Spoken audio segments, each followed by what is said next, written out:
frontier.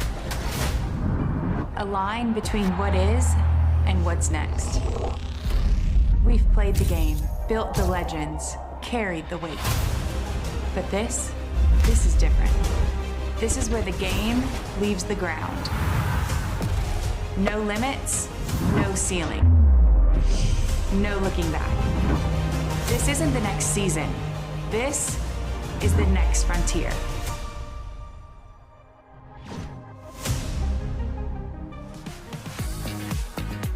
We welcome you to Round Rock, Texas, where tonight it's the final home game for the Texas Volts this season, while Oklahoma City, they are trying to keep their playoff hopes alive in the AUSL. We welcome you into the broadcast booth. Jeff Arnold, joined alongside by Amanda Scarborough, former Big 12 Conference pitcher and player of the year. The OKC Spark, they're playing their best softball at a really good time. Everything has been clicking for them right now. And not very many games left, and they are in the playoff hunt. They're wanting to get a spot in College Station and finish in the top 3 in the standings. And it's been Sydney Romero and Maya Brady that have been leading them offensively as leaders just in general as well. But combined offensively for 52 hits, 15 home runs, and 39 RBIs. They'll be at the top of the order for the Spark today. And this Spark offense has led the league in home runs most of the year. They have hit 32 home runs. That is 11 more than any other team has hit in this league. It has been an offensive explosion with Sydney Romero and Maya Brady leading the way. And pitching-wise, they've been pitching better as of late, putting them in a position for this last end of the season push. 5-2 record in the month of July with a sub-4 ERA that is substantially better than how they started the season. I mean, it was a great performance from Jalen Ford last night, who went the distance. As we take a look at the Easton starting lineup for OKC, Sydney Romero. She is in the mix for the MVP spot.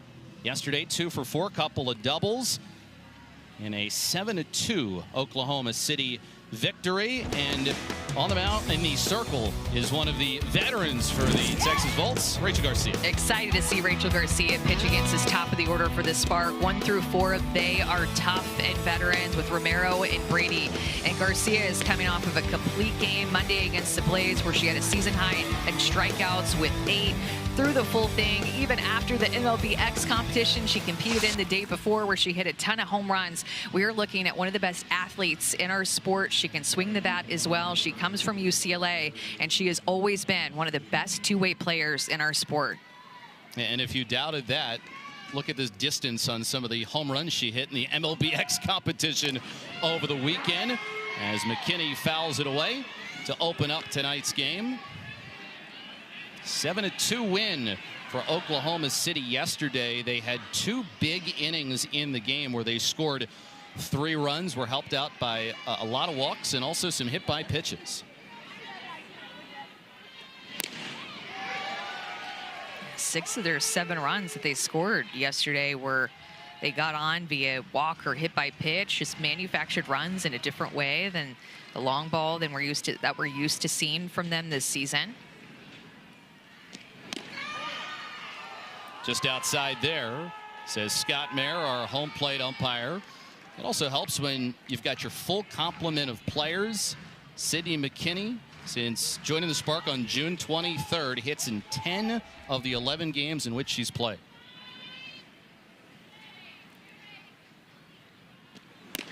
And we were used to seeing Maya Brady as leadoff hitter for the bulk of this season, but making some lineup changes here late in the season, moving her to the 2 spot, Sydney Romero down to the 3 spot with a chance to drive in more runs as they've been driving in a lot of RBIs this season. Expands the zone. McKinney strikes out, and a good start for Rachel Garcia tonight. And Rachel Garcia is going to be one of the hardest throwers in the league. 70, 71 miles an hour, can move the ball away from the left-handed hitters or into them with her curveball. Her curveball is going to be her most used pitch. She can throw it on both sides of the plate. We'll also mix in her rise, drop, and screwball. The drop ball that she throws is an off-speed pitch, and it is just devastating. It has her highest chase rate. It has her highest whiff rate. That drop ball, despite just throwing it 17% of the time, helps set up her other pitches that have a ton of speed and velo behind it.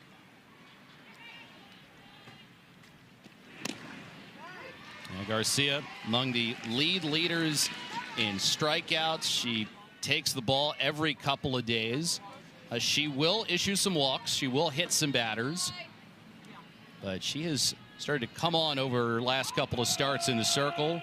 None more so than her last outing against Carolina.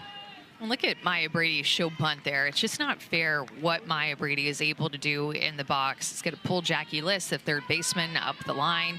But she's able to be at the top of the league in terms of home runs, but can also lay down a bunt for a hit and use her speed. 2-2. Garcia is getting this outside corner with their backdoor curveball to these lefties. And if she's getting that pitch called a little bit off the plate, she is tough to hit because she will just live there consistently. And a swing and a miss. What a start for Rachel Garcia tonight. Strikes out McKinney and then Brady. And the pitch before getting called a strike, then moved into the next pitch where Maya Brady is going to chase this backdoor curveball off the plate too. So a little bit lower that she located that pitch, gets Brady to chase that pitch off the plate. For back-to-back strikeouts. So a chance here for Sydney Romero, who got the offense for Oklahoma City started last night.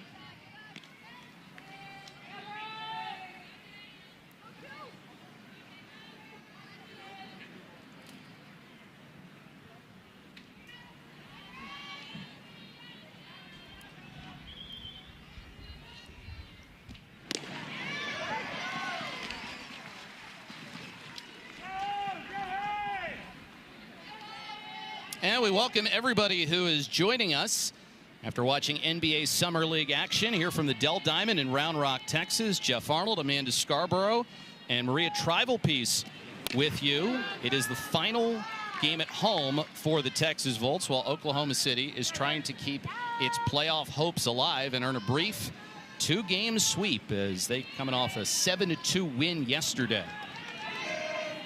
Sydney Romero, who has been dynamite in her last 9 games. And in spite of how well this top part of the order for Oklahoma City has performed, they've been no match for Rachel Garcia in this first inning. You're watching one of the best two-way pitchers, one of the best two-way players in the world, and Rachel Garcia in the circle right now. Line out to second base. That's off the glove of Sierra Romero, so Sydney gets it by Sierra. And a 2-out base runner here for the Spark. Yeah, that is her sister there at second base. Sierra Romero is. Sydney Romero has just been hitting the ball with high exit velocity this season. I mean, everything off of her bat, even a ground ball like that, is just tough to handle. 76 miles an hour off the bat. That's a high exit velocity in our fast pitch sport. Yeah, especially with that pitch being on the outside part of the plate and being able to send it the other way.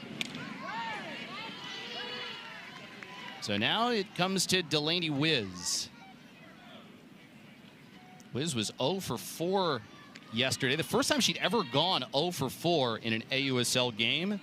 She can hit for power. She can hit for average. Can do a little bit of everything.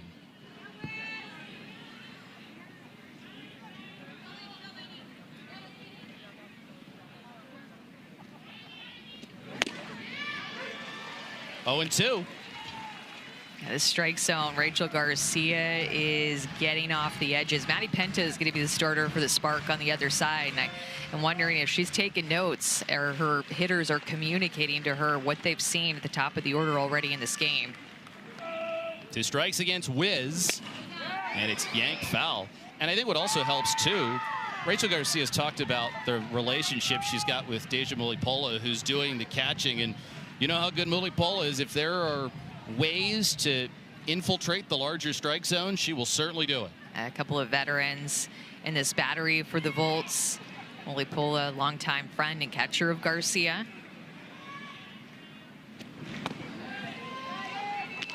A certain comfort level that it felt like Garcia found when Mulipola came back, just because they've worked together for so long. Back-to-back strikeouts to start for Garcia before Sydney Romero reached. Counts 2-2 now against Wiz. We talked about the pitch mix for Rachel Garcia, but she'll try to change speeds with that drop ball, taking it down to 62 miles an hour, serving as an off-speed pitch for her, but she'll ramp it up 70, 71 up in the zone with her rise when she needs to. Strike three called. 3 strikeouts in the inning for Rachel Garcia against some of the toughest hitters in the AUSL. And she is living on the edges, getting the calls. This is Rachel Garcia 101 with the way that she surgically places these pitches on the corner, getting a strikeout of Maya Brady, Sydney McKinney, and Delaney Wiz. That curveball is working early.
The AUSL, it is sponsored by Mizuno.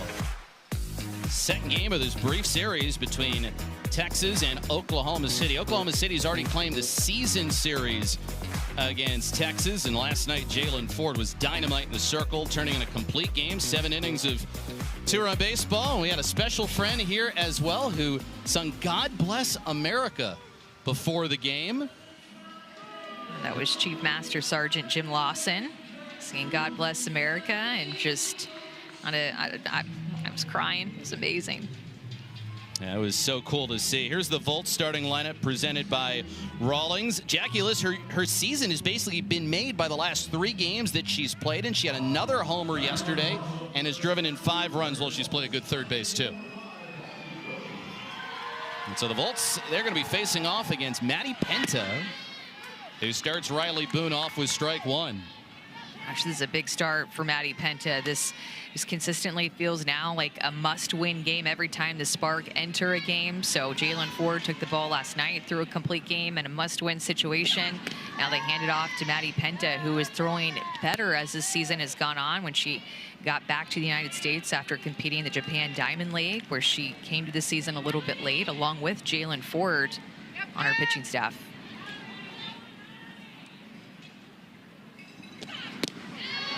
And it's 1-2. Here's Riley Boone, who's had quite a year for the Texas Volt. She is a volt of energy both at the plate, in the field, as well as in the dugout. Somebody who really is good at keeping her team loose.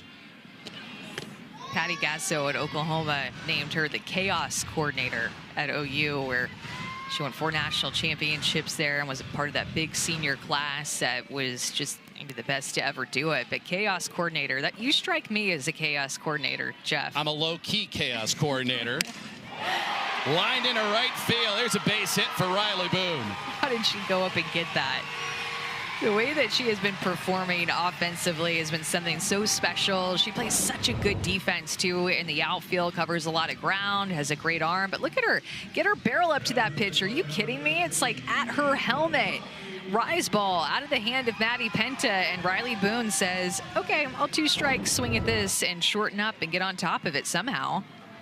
Yeah, she didn't have a hit in her previous 2 games, which is really strange to say because of how she can showcase some power, but also is a great short game. Coffee fouls this away. Yeah, Riley Boone has been fun to watch this year. Coffee has got it going over the last couple of games. Both seeing if that maybe tonight they can take the lead first after Oklahoma City got ahead early an evening ago. 1-1 here against Coffee. Yeah, the Volts are out of the playoff race, but they've been playing their best ball of the season as of late. They swept the Blaze right here at Dell Diamond just a few days ago in a 3-game series and played okay last night, but just overall you can tell that this Volts team has gotten better as the season has gone on and played more free maybe now that their playoff hopes are going to be no longer for this season, but just really coming together here at the end of the season. Yeah, there's something to be said for playing spoiler, and that's what the Texas Volts are going to try and do. Maddie Penta, what can she do in the circle? She's trying to follow off the great performance from Jalen Ford, and that guy's got a souvenir and a cool glove too.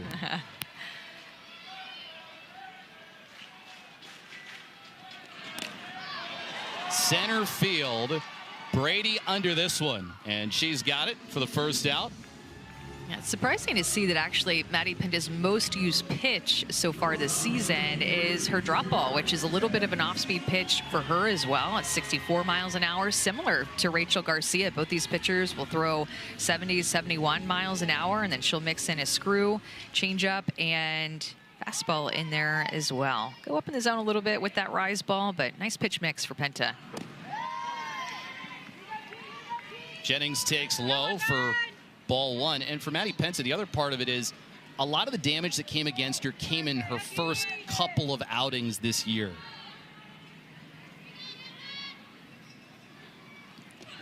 Yeah, I think she's best when she's mixing speeds, which is just so interesting because now that she didn't do that in her college career at Auburn, where one of the years she was there, she was SEC Pitcher of the Year, but she just was more so known for being a hard thrower, very overpowering in her college career. And you can tell that she spent a lot of time developing her off-speed pitch, her changeup, and that off-speed drop that we talked about. And really, that's been the key to her success in these better starts and appearances that she's had as she's gotten better since she came back from Japan. A piece of it is when you come to the pros, you might have to change up your sequencing. Jennings hits it softly. McKinney cuts it off and gets the out at first base. Little hit and run action. You could hear the dugout saying going on the pitch with Riley Boone put in motion, and Sydney Romero was headed toward second base. So Sydney's on the left side did a nice job of cutting this ball off. She had to make that play and cover some ground. Good footwork by McKinney to be able to secure an out there. One of 3 Sydneys on the infield. Sorry, Delaney Wiz over at first base. Maybe her middle name is Sydney. Maybe. We'll have to get our research folks on that. As Molly Paula takes it side for ball one. So a chance here with Boone at second base, and Texas trying to strike first tonight. Molly Paula has swung the bat well her last couple of games, was 2 for 4 yesterday. And then we also saw her start the game out in left field before later in the game she came back behind the plate.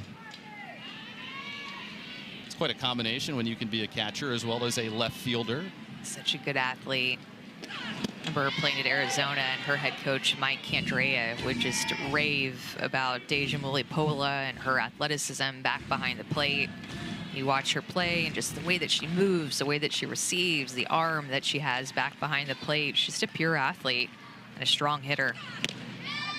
And very clutch as well. Last night, both the hits that she had came with runners on base, and Texas certainly wouldn't mind that here in the bottom of the first.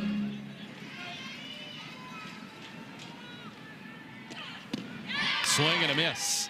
Molly Paula is a strikeout victim, so Boone with a base hit to start off the inning, but then Penta gets 3 straight. No score after 1.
Well, in the AUSL, we've got a team that's going to the playoffs in the Chicago Bandits. Skylar Wallace, a big part of the reason why.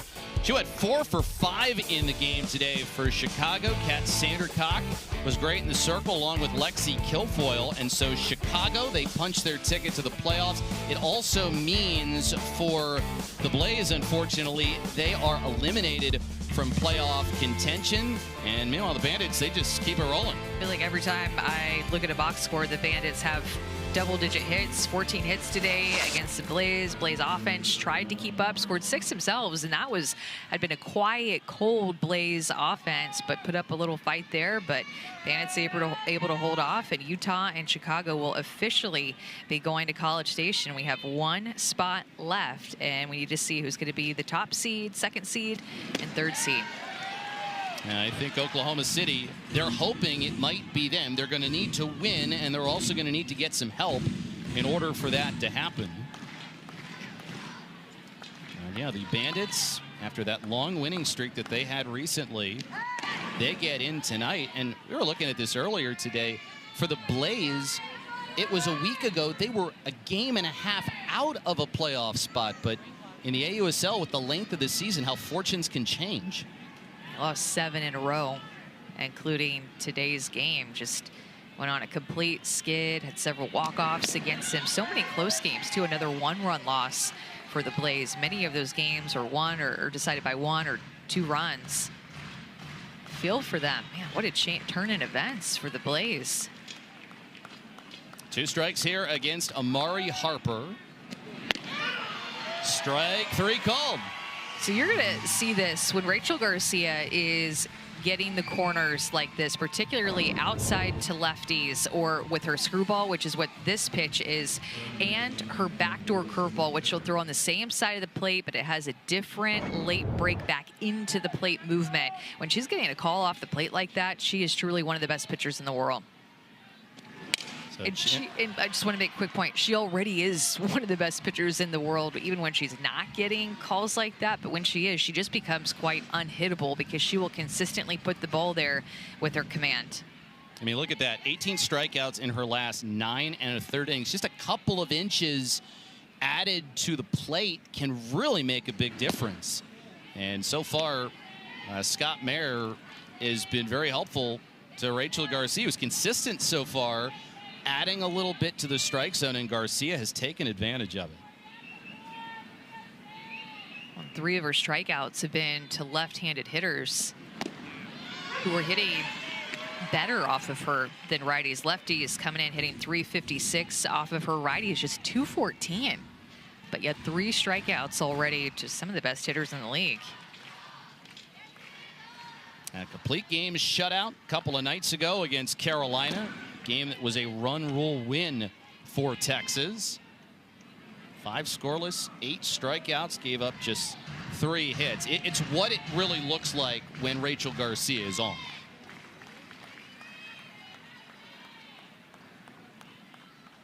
Two and two here against Sherrill. And a swing and a miss. Right down to first base to complete the strikeout. Well, that's 5 outs for Rachel Garcia, all via the K. Sparker learning early about what Garcia is going to do to them, and now this drop ball that serves as an off-speed pitch, the back foot of Sherrill, that is a nasty pitch, had 6 inches of breakdown in the zone. So Sarah Gordon going to try to keep the second inning going. Had her first home run a couple of days ago, popped up to the circle. Rachel Garcia takes care of it. Nice and easy. 2 strikeouts to begin. She's got 5 so far through the first 2 frames.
it's the final home game for the Texas Volts and the final home game for Sierra Romero, who announced she's retiring at the end of the year. She was honored pregame with a video on the video board. She's got her mom, Melissa, and sister, Sophia, who are here. And what's so special is that Sierra and Sydney Romero both getting to take the field together one final time. Just such a softball family, a well-known softball family in our sport. We've talked so much about Sierra and Sydney playing against each other, and one final time getting to do it on this field. What a great shot there of Sierra on the left. Her with the helmet on, bat in her hands. That is Sierra Romero 101. Used to seeing her at the plate in that right-handed batter's box. Is doing her thing, but one of the most respected players in the league. It's crazy it's all coming to an end. Yeah, and nice that you have both Melissa and Sophia who are able to take this in. This is a special night for the Romero family. How neat is it? Like her last home game, she's just happens to be playing against her sister.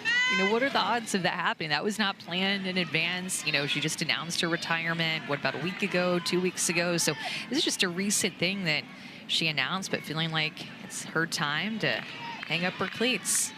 Sometimes the softball gods can be kind, though, in how they bring everybody together for a night like this. And one of the things that Sydney Romero said earlier today in an Instagram post, just how cool it has been to watch her sister's entire softball life, going back to when she was a kid and now getting to the point right now, which is, you said, Amanda, has become one of the most respected players in the softball world. Now 2-2 against Jackie Liss, who's been red hot. Grounds it foul. When you have a 25-game regular season, a couple of games can make a huge difference, and they certainly have for Jackie Liss.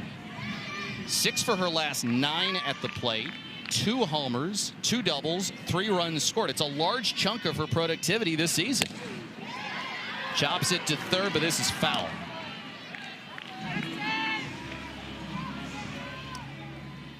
Yeah, Jackie Liss has such quick hands, and I think that she's figured out this strike zone in her rookie season, trusted those hands more, allowed pitches to travel deeper, and recognized good pitches to swing at, not chase, what she needs to attack.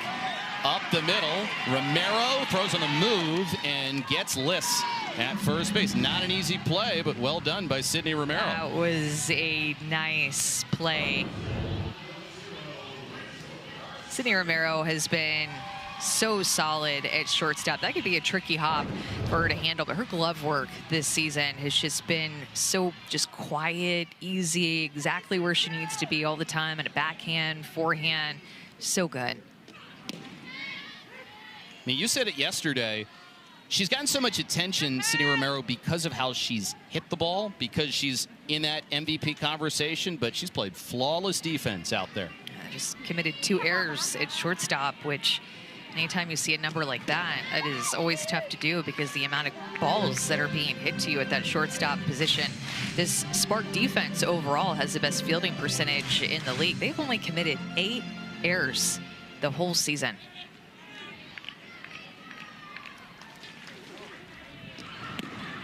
It's an interesting team in the sense that they hit for a lot of power. They have 11 more home runs than the next closest team.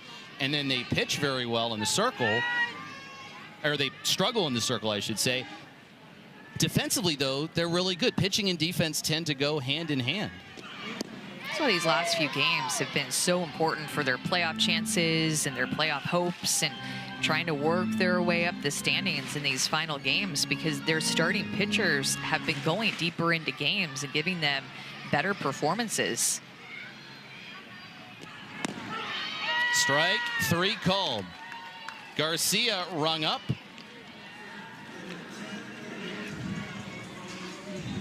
Second baseman, number 32, Sierra Romero.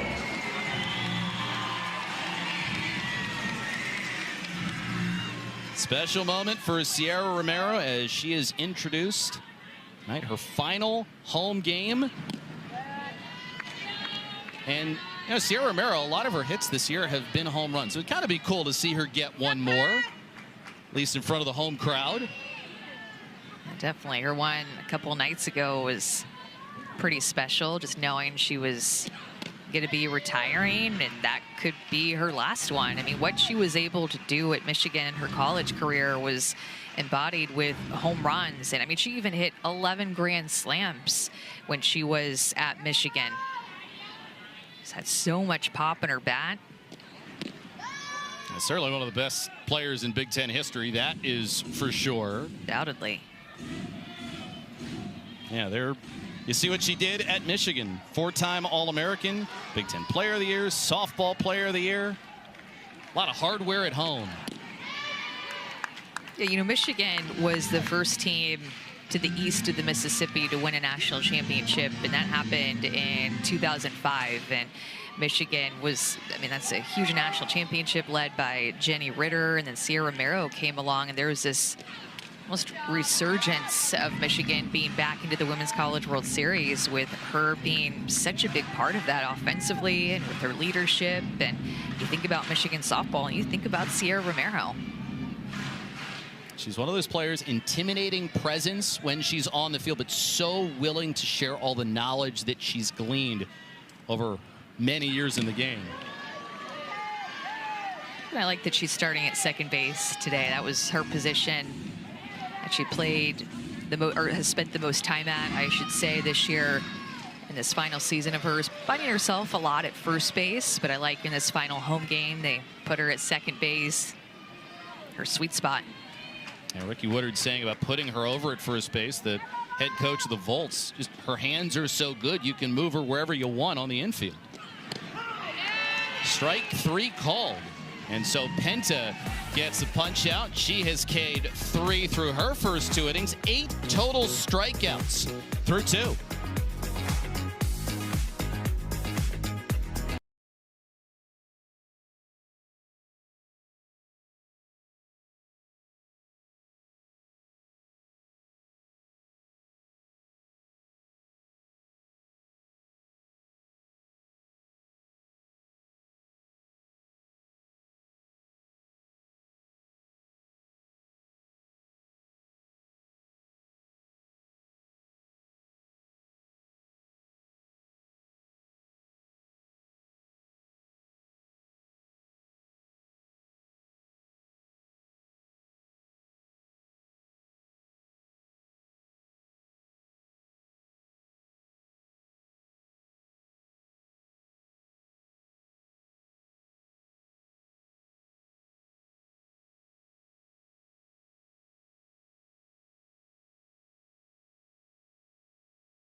A special night for Sierra Romero. The final home game that she is going to play for the Texas Volts. She retires at the end of the year. She has had a fantastic career, and what's extra special is that she is playing against her sister Sydney, who's the starting shortstop for the OKC Spark tonight. And let's send it over to Maria Tribalpiece, who's with a couple of members of the Romero family. I have a few more Romeros with me now, Jeff. I have Mom Melissa and Sister Sophia over here. I'm going to start with Mom. You've watched a lot of Sierra's and Sydney's games throughout their entire career. Last time they're all on the same field together. How special is it that you get to be in the building for this one? It's amazing. It's bittersweet to see them take the field and, you know, play against each other, something that they've been doing their whole life, you know, it means a lot to our family. It certainly does. You have another family member right here in Sophia. You got to watch both of them growing up. Sierra closing out her career at the end of this year. What is the biggest piece of advice Sierra has given you about softball or life? Yeah, it's a good question. I mean, A through Z, I've learned so much from them. And I know that's another saying, but I truly mean it. Sierra has just been such a great role model, you know, and I was telling her and telling my mom, and obviously sitting earlier, I always got asked when I was younger, you know, are you Sierra Romero's sister and this and that, and then it kind of would, you know, make me a little upset and whatnot, but, you know, I realized that the legacy that she has and what she's done for this sport is just amazing, and that's why I got asked those questions, you know, and like you said, back to your question, I mean, I couldn't even give you an answer. She's just an amazing sister and an amazing player, but for me, an amazing human, right? And an amazing sister, so. We've talked to a lot of people, and legacy is the word that they use to describe her. Sid said that as well, and I'm going to go back to your mom here. When you take a look at what Sierra has done, and here comes a foul ball that we may or may not catch. Sophia had me if we needed it. We were good. We were good. When you look at Sierra's legacy, what are you most proud of as her mom? It's not about the achievements or the accolades. It's about the type of person she is. Her heart, her integrity, the way she plays the game. You know, I know I'm her mom and I'm probably a little biased, but I truly believe she's left the game better than she's found it. She's just a wealth of knowledge, and she just handles herself in such a way that I'm learning from her. And, you know, that's her legacy. It's not about her hits or, you know, home runs or things like that. It's just the person she is. I think we can all agree that she has left a legacy beyond this game as well, not just on the field. And last one here for Sophia, what has softball meant to you, your sisters, your brother, your whole family? Yeah, I definitely think it's just bigger than softball. You know, growing up with my father who loved softball as well as my mom, and then my dad passed away, it becomes a bigger picture for us. I just think at the end of the day, it was such a family sport. You know, it brought us so close, and not a lot of people can say that, maybe with other sports, and maybe even baseball and softball as well, but I think our family just had a different connect point with it, and we've all grown so close, like I said, and again, it was so cool to grow up watching my sisters play and lead the way for me and just kind of, you know, be that pavement for me of the next step from left to right of what I had to do to be the best I can be. Well, I know softball and the entire softball world is grateful for the Romeros. Sophia, thank you for your time. Melissa, thank you so much for your time. Thank you so much. Guys. Bouncing ball up the middle. Jennings throws on to first and gets the out. I mean, you just love hearing all that. You know, the way that, you know, as Sophia said, Sierra's made her a better person and has helped her grow, and how softball has created this sense of bringing a family closer together and the sense of community that it's created for the Romero family. They're like softball family royalty, that Romero family. And then they have their brother, Mikey, who's doing really well in the Boston Red Sox organization. I feel like it's just around the corner for him to make it to the bigs, currently playing in the AAA.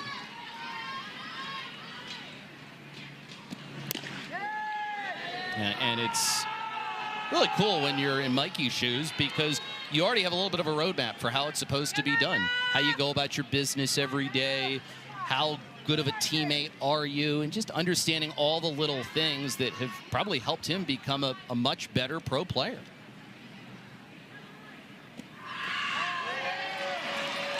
Two and one against Maya Brady. That's it.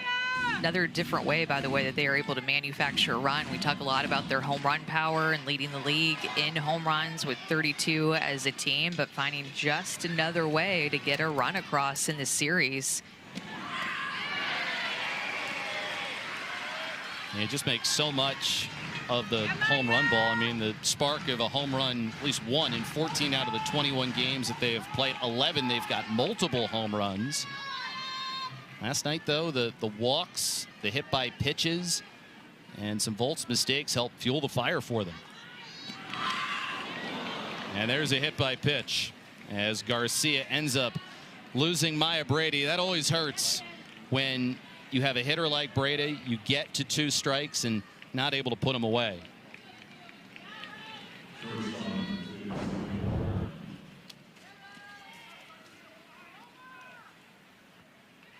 Those drop balls that she hangs on to, and just Maya Brady right there in her knee. No strikeouts this inning for Rachel Garcia, which she had 5 through the first 2 innings. you can tell Spark already making some adjustments, having a better approach. Bubba Nichols-Camarena set the tone for this inning. He was our former teammate of Rachel Garcia at UCLA. Coming up, swinging early in the count. Know exactly what she wanted. Sydney Romero up at the plate now. Just like Maya Brady, she can do damage with one swing.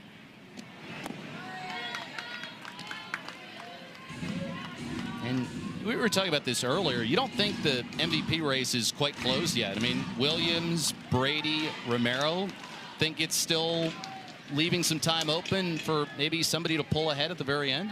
It's going to come down to the very end. Sammy Williams for the Chicago Bandits has had just a tremendous season, a breakout season for her. Plays third base for the Bandits, to the top of the order.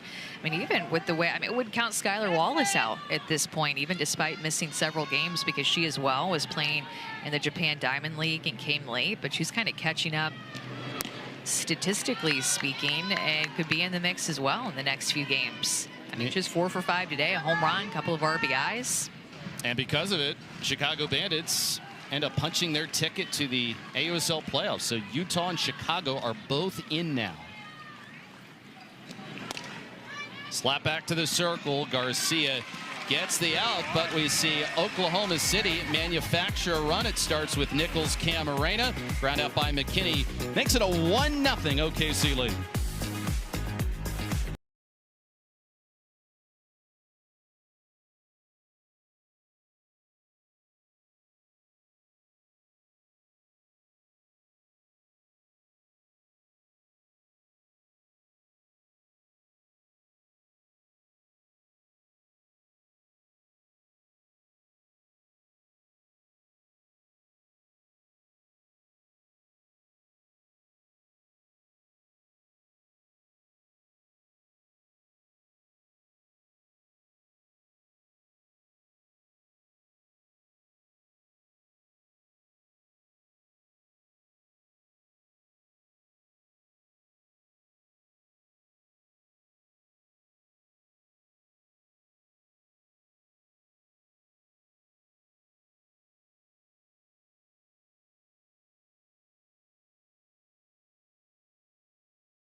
Well, Oklahoma City, can they make it to the AUSL playoffs? They've got a 1-0 lead, a single, an error, and eventually a ground out.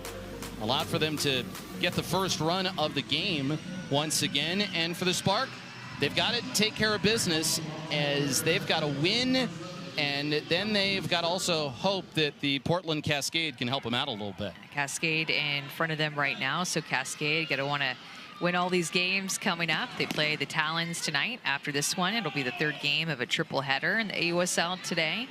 And then they will play the Volts after that. So that's who the Cascade have coming up. You know that they want to win and continue to spread their lead, but the Spark are just going to try to do what they need to do, and that's also just try to win every game, put themselves in a position for the playoffs. And for the Cascade, the remaining games that they're going to have left come against Utah, and then they're going to face off against Texas as well. So all Spark can do is continue to pitch well in the circle, which they have done over the last couple of games, and then, you know, the offense can take care of itself. I'll go to the Blaze for Durham, North Carolina for the final series, where they'll be playing against another team in the Blaze that will not have playoff chances. So trying to enforce their will on them maybe a little bit in the final series. Stuart Hunter grounds it right back to Penta off her glove. And it's going to roll into no man's land, so there's an infield single for Kelsey Stewart-Hunter. Second hit for Texas. Maddie Penta is kicking herself for that not being a 1-3 put out. That will go down likely as a hit, but in her mind it's going to be an error. One hopper just does not see it into her glove. Maybe her mask even got in the way a little bit when that ball was coming back to her, but just did not read it well. And the leadoff hitter gets on. How challenging is that for pitchers when they've got the mask on? Obviously, protection's the most important thing, but I imagine it can mess with your depth perception a little bit. You know, I never pitched with one, so I can't speak from experience, but watching thousands of pitchers pitch with them now. Deep fly to right by Lassiter, but that is caught for the first out. It just seems to move around a lot. I think that's probably the most difficult part of wearing one, is that you're generating so much force throughout your pitch that when you land with that stride foot and hit the ground, it kind of, you know, moves the rest of your body up to your head, and your head kind of moves around a little bit, and so then they have to readjust it after they release the pitch, and they're just constantly messing with it because it moves around a lot. Here's Riley Boone, started off her night with a hit as she comes up and takes a strike.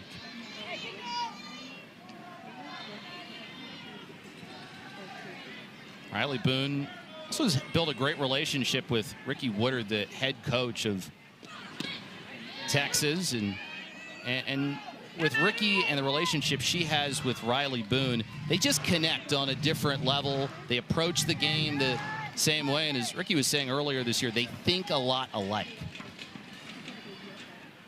There's Ricky Woodard right there. Been a longtime coach at Texas State and has just done such a good job with that program. I remember, you know, it was called Southwest Texas before it was changed to Texas State. I remember my dad went to Southwest Texas, and he's an alum there, and I'd go to camps there and know Ricky Woodard whenever I was in high school. So known her for a long time, and she's just done such a good job with that Texas State program, and love the fact that she's now getting a chance to coach in the AUSL. She coached with her general manager, Kat Osterman, at Texas State, so they know each other very well, and then she got hired as the head coach for the Volts. 14 conference titles at Texas State. Penta has no play. Yeah, that's a tough thing with Riley Boone. She runs so well, and coming out of the left-handed batter's box, you put it right there, you're not going to get her, and so they're 2 on with 1 out. We just need a camera and a microphone on Riley Boone at all times. I mean, she's just always doing something. Remember, the last time she hit, she went up and got a rise ball for a hit that was literally over her head. So Maddie Penta tries to go down the zone, and she hits it off the end of the bat and uses her speed for an infield single. She can just get it done in so many different ways. Danica Coffey flied out her first time up.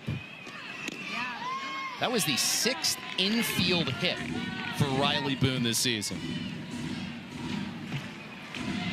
She can use her speed. We've even seen her driving a run on a bunt with 2 outs. That happened back in June against Chicago. Leave it up to her to get something like that done. She just truly does it all. Really enjoyed her being in the league. We didn't get a chance to see her play in the AUSL last year, but several of these players that are added this year have been just big impact players. Her, Jada Coleman, Maddie Penta, another one that was not in the AUSL last year. Sydney Sherrill over at second base. Coffey ahead of the count. Last night, the Volts 2 for 9 with runners in scoring position. And think about it, last night, Oklahoma City, they scored 7 runs, but it could have been worse because they had tons of opportunities with ducks on the pond.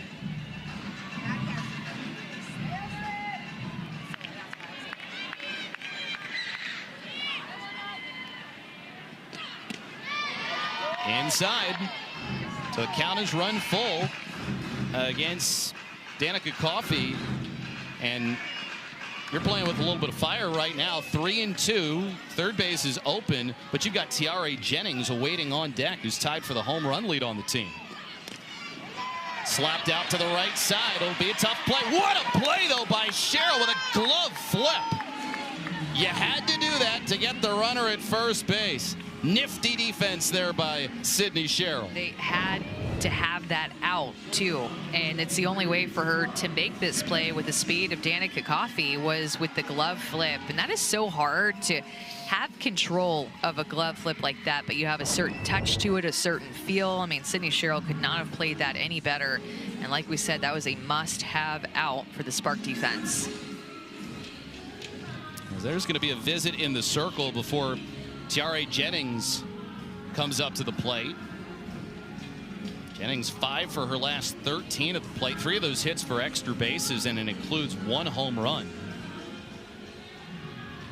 Talking things over, I mean, you got Mulipola right behind. First base is open. So the reality is, even with the open base, you're not in a spot where, you know, if you decide to put Jennings on, Mulipola might make you pay 1 hitter later. Yeah, this is definitely a pick your poison situation here for the Spark, and Courtney Oliver Elkins out there talking to Gordon and Penta about how they want to approach this. And one thing, just carefully, that's how you would approach it. I mean, Tiare Jennings with 5 home runs in the season. Mulipola is trying to find that first one, but she has it in her bat. Another power hitter on deck. It's not going to be easy to get this final out. And Jennings comes in tied for the team home run lead, along with Aaliyah Binford, who's not in the lineup again tonight. Jennings hasn't slept very much of late, but she's playing on a lot of adrenaline right now. She was a stadium captain in Kansas City for the World Cup match on Saturday. Had a flight delayed, ended up going to Philadelphia for the MLBX competition, comes back, and then the next day ends up hitting a home run. And I don't know if you know this, because I just didn't, because I'm not a big soccer World Cup fan. Being a stadium captain is a big deal. You deliver the game ball. There is one person that does that, and it was Tiare Jennings in Kansas City on Saturday. Ground ball, third base. McKinney stays down, gets the out. So for Penta, some really good situational pitching. She has to deal with a couple runners on base. No damage done, and it's 1-0 OKC.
Rachel Garcia off to a solid start for the Volts. 5 strikeouts through 3 innings for her, including 3 strikeouts in the first inning.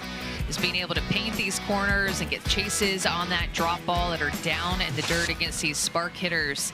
Throwing the ball well, good velocity, a little bit off the edges, getting the calls. And when that happens, Rachel Garcia is tough to hit.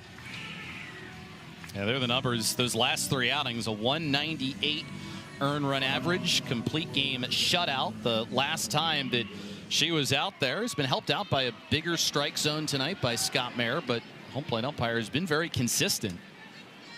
So it'll be Delaney Wiz to start things off in the 4th inning.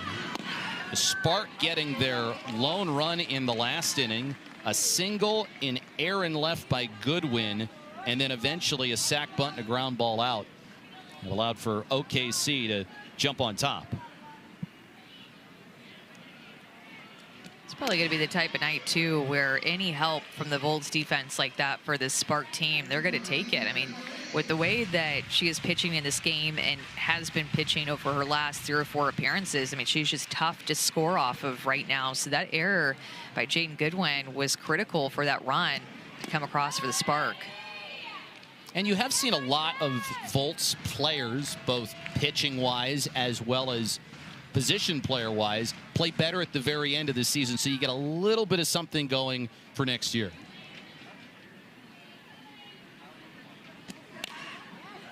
That's yanked foul. I mean, until yesterday, Texas had won 3 straight games as they were able to sweep the Carolina Blaze, and they had 3 wins via walk-off.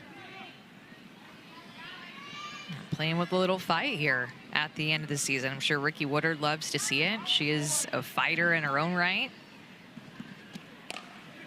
Fair ball. Past the dive of Liss. This is going to get down the line. Takes a tough Karam in the corner. Wiz turning second, and they're going to say the ball hit out of play. And so Wiz is going to be told to stay at second base on the automatic double. I've seen a couple of hits like this in this series that are just hanging down the line. Sticking with that inside pitch, sneaking it past Jackie Liss right down the line, and then it goes into that area where Jane Goodwin throws her hands up and turns in just to a double. No chance for a triple there for Wiz. It's the first hit that Wiz has gotten in this series. A couple of leadoff hits for the Spark by former Bruins off of Rachel Garcia. Led to a run in the 3rd inning because of that error that we talked about with Jaden Goodwin. But big opportunity for the Spark here to get that lead off immediately into scoring position to have multiple chances to put more runs on the board. Harper runs up but takes 2 balls and no strikes.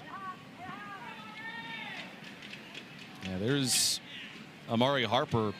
Look at what she's done against the Volts. 455 batting average. These 2 teams met to start off the year, and so she got off to a very good beginning because of the 3-game series that they had against Texas to start.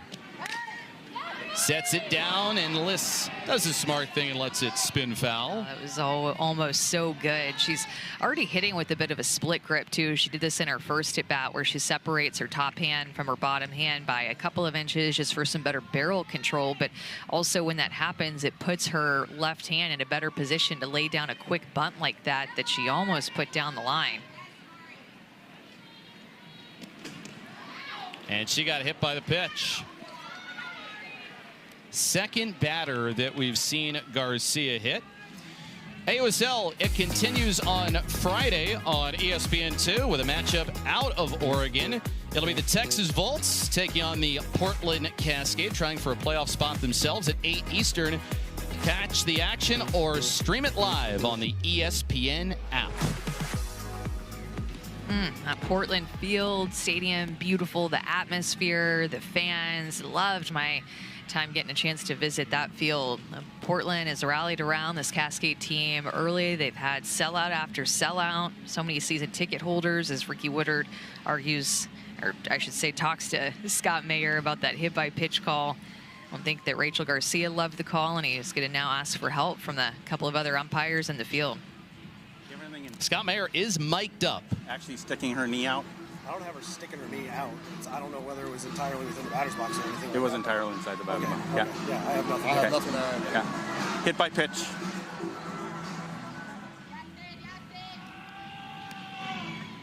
So as you heard him say, and you heard the umpires talk about it, the ball hit Harper, and it was totally inside the batter's box, and Harper is entitled to the batter's box, and so Ricky Woodard comes out, gets an explanation, but it's going to be runners at first and second with nobody out. Double hitter bat there on the bunt. And also, too, when it is entirely in the batter's box, you don't have to make an attempt to get out of the way. So that's the other part of that is if the ball is fully in the batter's box, you can just wear it. We did see something really strange last night on consecutive pitches where there was a hit by pitch, and then the hitter was brought back, and it was called a strike. And then one pitch later, you ended up seeing the same thing happen, only the batter was given first base.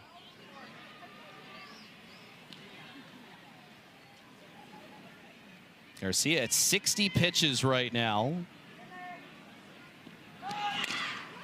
Bunt is set down. Here comes Liss. Hits the runner in the back.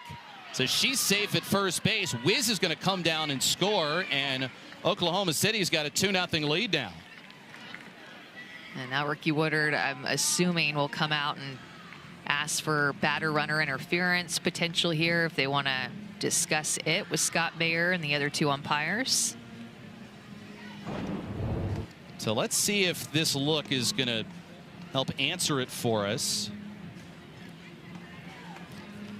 I think that could be overturned. That might be interference against Sherrill. Running inside the lane.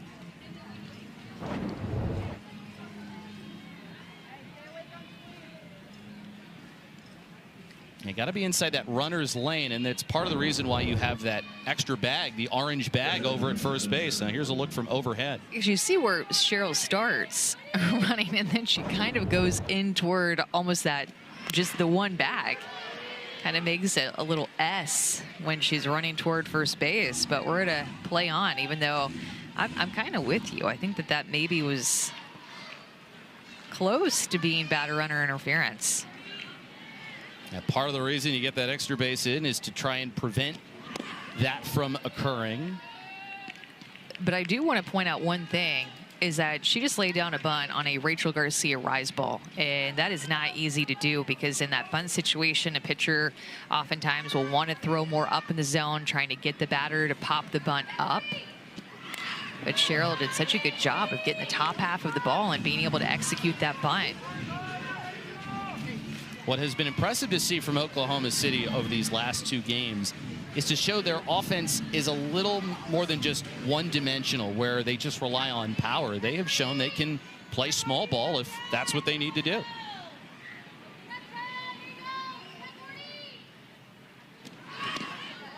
Nice block there by Mulipola. 2-2.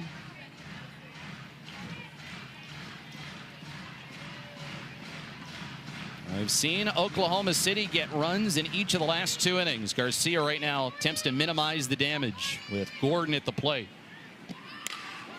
And that is yanked foul. It was almost one of those ones that hangs down the line. That was fair again. We've seen so many of those. Another good job of getting on top of a rise ball, as well as shown by Gordon, who's ready for that. 6 of the last 8 spark hitters have been on base against Rachel Garcia. Strike 3 call over the inside corner. Now Garcia with a little help there, and that's a first down. A backdoor curveball again, and when she's getting this to both righties and lefties, she is so tough to hit. That pitch is coming in hard, firm on the hands, a little bit off the plate. Tough to pull the trigger on. Well, Bubba Nichols-Camareno kind of got things started offensively for the Spark. Single in the last inning, got to second on an error, and eventually came around after a bunt and a ground out.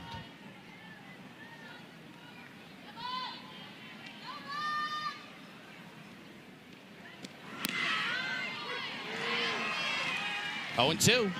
I talked about this before, but righty is just a tougher matchup against Rachel Garcia. They hit 140 points lower than the lefties against her coming into this game. Nichols-Camarena hits it to shortstop. Jennings to second one, and that's a double play for the Texas Volts. Really needed that one badly. And it was on a platter for Tiare Jennings, but Oklahoma City does add another run. The Volts, they might not have the best fielding percentage in the league, but they lead the league in double plays. Little 6-4-3 action to help get Rachel Garcia out of a jam, where the Spark had already scored 1.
Our friend Romo is retiring.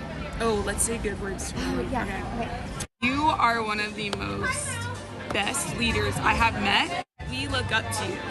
Yes. But there's no pressure on you because we like the real, authentic Romo. Romo. Yeah. We love you. Thanks for taking me under your wing. I love you so much. We're so grateful for you. I love you. I love that I got to learn from you. I love that you're an amazing human being and that you've been there for me. You're a great friend. Great friend. All good things come to an end, but legends never die. What a great sign right there. And that's what Sierra Romero has become. She's become a legend of the softball game. An incredible career at Michigan, where she was one of the best Big Ten softball players ever. And tonight, her final home game here in Texas. Hearing her teammates talk about her like that, you know, they didn't have to do that. You know, like nobody said, hey, you have to say something about Sierra Romero right here into this camera in the dugout. Like they wanted to do that because of the impact that she's made on them. And that's the thing. She, as her mom said earlier on, she's leaving the game better than she's found it. You know, your legacy can be looked at in a couple of ways. Yeah, you can look at the trophies that she's won, and she's won many, but also the players that she's helped, the young players that she's mentored, and the fact that she's contributed to the next generation of softball and making sure the game is going to be better for them.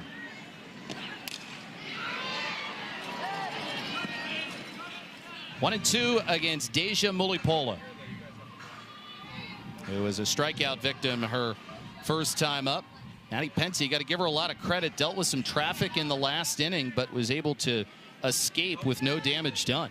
Not hard hits, though, to cause that traffic. I mean, I think that she recognized that in the inning and didn't let the base runners get to her because of essentially a couple of infield singles. So still had some soft contact mixed in there. And I think she's in a really good place right now, the second time through the order. Fly ball, deep center field. Brady back, jumps up and out of here. A home run for Mulipola on a line out. And so now here comes Texas.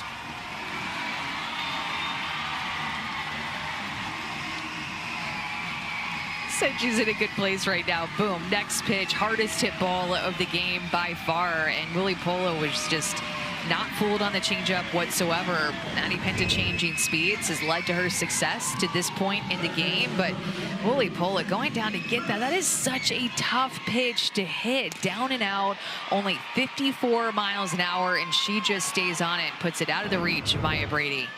I mean, that is some serious strength from Mulipola. And out comes to Jackie Liss, who lately has been hitting home runs herself. First home run of the season, like we talked about, for Mulipola. Tiara Jennings has 5 in front of her.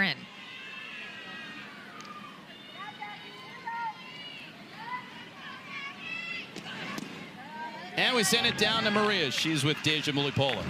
Deja, the home run on the changeup, how were you able to recognize that pitch? She's been beating us out low, getting calls out there all day. So I think setting your eyes up for that kind of puts you on time for the changeup. You're on time. I'll let you catch your breath now. Thank you. Sorry. Thank you. Go Bolts. The plate coverage with that swing was so impressive, just down in her legs. I mean, she is so strong. That swing, that was not an easy pitch to do that on. What an unbelievable swing by Mulipola. And how hard she hit it, too. I mean, that was on a low line over the wall in right center field. Brady did everything she could, but with how hard Mulipola's been hitting the ball, you kind of assumed it was just a matter of time, and now it slices the Spark lead in half.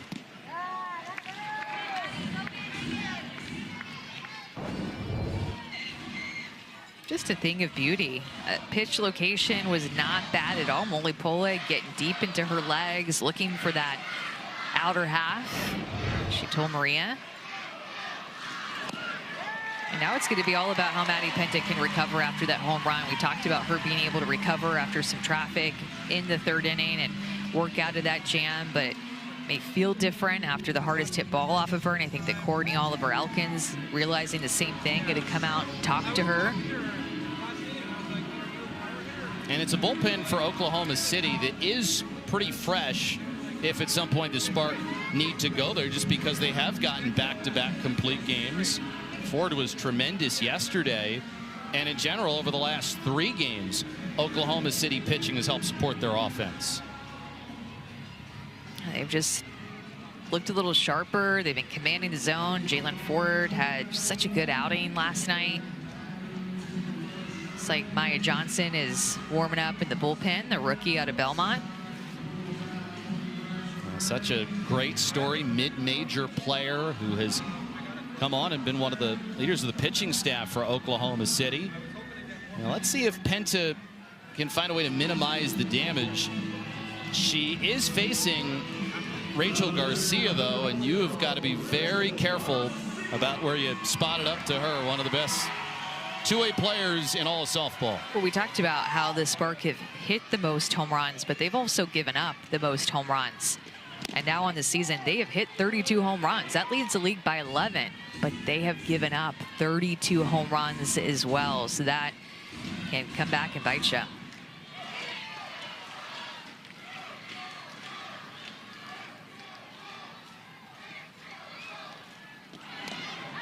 Garcia decides to bunt there, and that's foul 0-2.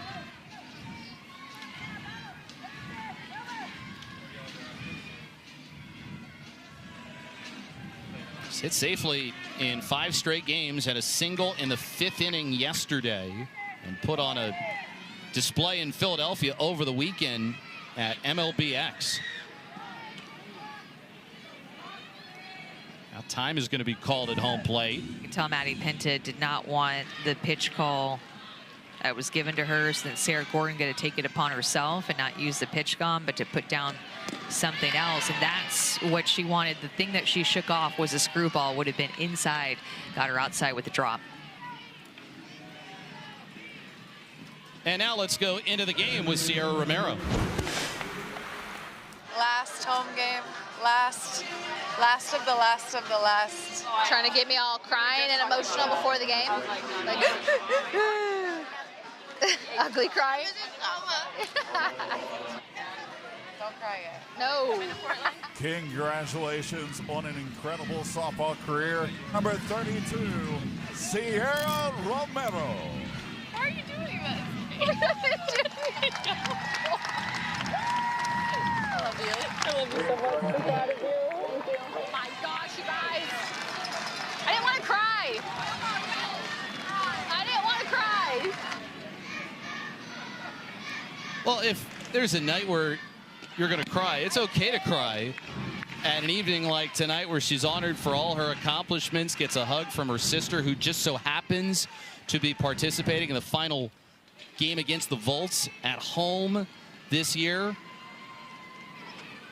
And all the Volts players, if you didn't know how much they love Sierra Romero before, you see it now. Stolen base attempt. Liss is safe, and the ball gets into center field. So she is going to advance, and now the tying run is over at third. Putting a runner into motion here. Taking a chance for a steal. We don't see a ton of steals by any means. In fact, that's just the 7th steal for the Volts this season, and going to go down as an error to get Jackie Liss to third base off of Sydney Romero's glove, and good read by Liss to see that into center field and head off to 3.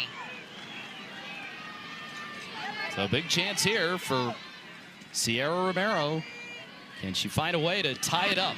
1 out in the inning, and the count has gone to 2-2. Looking at all that she's accomplished in her career, I mean, the list just goes on and on, but first player of the triple 300 club, 300 plus runs, 300 plus hits, 300 plus RBIs in her career at Michigan. Romero taps it back to the circle. Penta looks Liss back and gets the out at first base. Not easy to put up those numbers that I just read off. That's why she was the first player to join that club. Just an offensive juggernaut, able to produce all throughout her career. It's been a great teammate, too. Great teammate, evidenced by the way her coach, the fans, teammates look at her, all she's done for the game. Remember, she's actually on the AUSL executive committee as well, because in the AUSL, they're so good about giving players ownership and helping them determine what course this league is going to go. The player executive committee, and she's been a big part of that. She has a big voice in this league and in this sport. I don't think she would have it any other way. Kelsey Stewart-Hunter, she got a single earlier on. She shows bunt here and takes from Penta 2-1. This is going to be big if Penta can work out of this jam. And how about the Volts just answering right back? There were back-to-back innings at the Spark, put a run on the board, and the Volts just needed to find a way to answer. They did that with the Mulipola home run right away and just have a chance for more. Up and in. Stewart-Hunter, great hitters count here, 3-1. And then you've got Jayla Lassiter awaiting on deck. Slapped out to Sydney Romero on the first for the out, but Deja Mulipola, she brings Texas within a run with her first homer of the year. 2-1, Oklahoma City.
Now, when you think of Texas Longhorns greats, you got to look at Vince Young, who was certainly not a pocket quarterback back in his day, and maybe the most unusual first pitch that we have ever seen. But it was in over the outside corner for a strike as he scrambled, squared, and got the pitch in the strike zone. I've never seen one quite like that, but Vince Young here to throw the first pitch in the final home game of the Volt season, and still here in the fifth inning, taking the game in. Love that. That's probably my more favorite part, that he stuck around after the first pitch and is taking this game in. It has turned into a nicer evening here after there was a lot of rain earlier today. I mean, you saw rain into the early to mid-afternoon, but things have cleared up. And what is the final Volts home game of the year? Vince Young also seeing if the Volts can stage a comeback against Oklahoma City and see if they can play a little bit of spoiler with Ricky Woodard's team trying to disrupt what has been a good run of play for the Spark, who've won 5 of their last 7.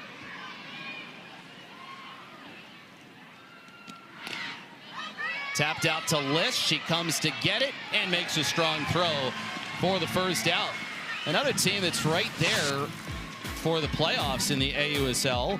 It's the Cascade. Utah's already punched their ticket, but now look at this pitching matchup coming up on CBS Sports Network later on. Well, the Cascade are playing for a top 3 spot in the standings to punch their ticket. As you said, the Talents know that they're going to be there, but they're playing for the 1 overall seed, because how it will work in College Station is that there will be a play-in game ahead of the finals, and the 2 and 3 seeds will play each other in a 1-game playoff for a second spot in the finals. So the 1 overall seed will just be sitting back, watching them fight it out for a chance to play them in the finals, whoever that might be. We don't know who that is going to be just yet. So the Talons, despite making it, just waiting, or they're trying to play for that top spot. And so are the Bandits, quite frankly. Look how close the records are between Utah and Chicago, 14-7 and 14-8. It's going to come down until the end. Yeah, it seemed like at one point this year it was going to be a Talons runaway for first place, as there's a hit by pitch on an offering up and into McKinney. Well, and then all the Bandits did was go on a 9-game win streak. And in a 25-game season, a 9-game win streak is season-altering for your team. A Bandits team that started out 0-4, very rocky. Not a great start for them at all. Skylar Wallace got back. Lexi Kilfoyle got back from Japan as well, and Kat Sandercock, and they just became a totally different team. Earlier on this year, we talked to Shonda Stanton, and before those players returned, she said, you know, we've gotten off to a little bit of a slow start, but our goal is to hit the 500 mark. And then once all those players came back, they got their sea legs under them after their time in Japan. The role that they have been on, and it ought to make for a really great AUSL postseason. Just described what I hope happens to my Astros, just trying to make it to 500 and then see what happens from there. So maybe if it happened for the Bandits, it can happen to my Astros after the All-Star break. Yeah, trade deadline coming up very soon. A lot of teams right now deciding if they're going to be buyers and sellers. Jeff Arnold, Amanda Scarborough, and Maria Tribalpiece with you tonight here in Texas. Such a good pitch. She knew she had to get that in there. That off-speed drop ball to Brady. Hit her with the pitch the last at bat, and that was on that drop ball as well. So trying to find that confidence, knowing that she needs to go back inside, not scared to go back inside with this, and this 2-strike count to Brady. She's done a good job of working both sides of the plate. You know, we saw her working the outside part of the plate to Brady, and she got that strikeout of her in the first inning. Brady has a hit in all but 2 of the 23 career games she's played in the AUSL. And she'll take there 2-2. You could tell that her and Sydney Romero, who is on deck, just put in the work in the offseason, came ready to play from game number 1. Maya Brady set the tone for this offense. Strike 3 called. Maya Brady gets rung up. And we said when Rachel Garcia is getting this outside corner, especially to lefties, she really becomes unhittable. Screwball in the outside corner. She can move that ball both ways on the outside corner to lefties, gets the call. And 2 times that Rachel Garcia has struck out Maya Brady. That does not happen very often. Pitches inside to Sydney Romero for ball 1.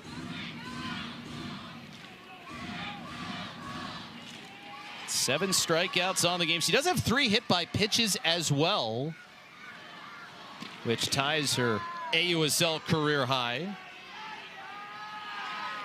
We're talking about that with Rachel Garcia and why she has so many hit by pitches, and it's just because she does not give in over the plate. If she is going to miss, like that last pitch, curveball to Romero, she's going to miss off the plate, whether she goes in or out. Romero sails it center field. Catch is made by Coffey, and the inning is over. So Garcia keeping her team close. It's a 1-run game, middle of the 5th.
Much different kind of game tonight here at the Dell Diamond. A 2-1 affair. Oklahoma City has got the lead. A couple of unearned runs for the Spark in this one. Maddie Penta, we've seen her do a good job in the circle tonight. And then Deja Mulipola, she's accounted for the lone run for Texas, sending one over the fence in the 4th inning. Oklahoma City still very much in contention for a playoff spot. And Texas, who is out of it, trying to play spoiler.